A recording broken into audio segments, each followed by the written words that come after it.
جوړې بدې شاړې کړم ښایسته بادې سوچند کړم.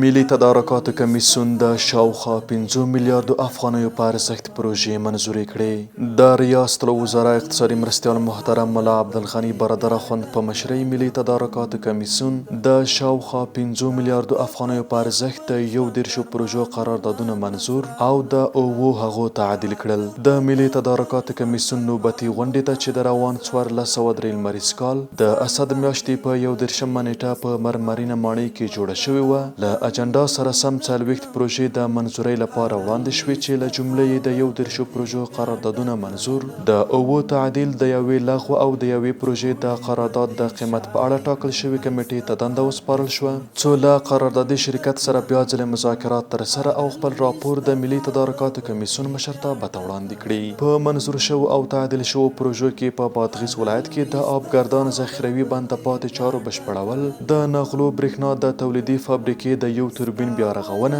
په مختلفو ولایتونو کې د برېښنا اړوند وسایلو چمتو کول، هیوادوالو ته د با کیفیت او چټکو مخابراتي او انټرنیټي خدمتونو وړاندې کول، د هیواد په بیلابیلو ګمرکونو کې د خدماتو وړاندې کول، د بادغیس ولایت په قالینو ښار کې د اوبو رسولو لویې شبکې بشپړول او یو شمېر نورې پروژې شاملې دي چې د اسلامي امارت له لوري تمویلیږي. هر الویشته خاوره به دې بیا ډکه له خوند کړم.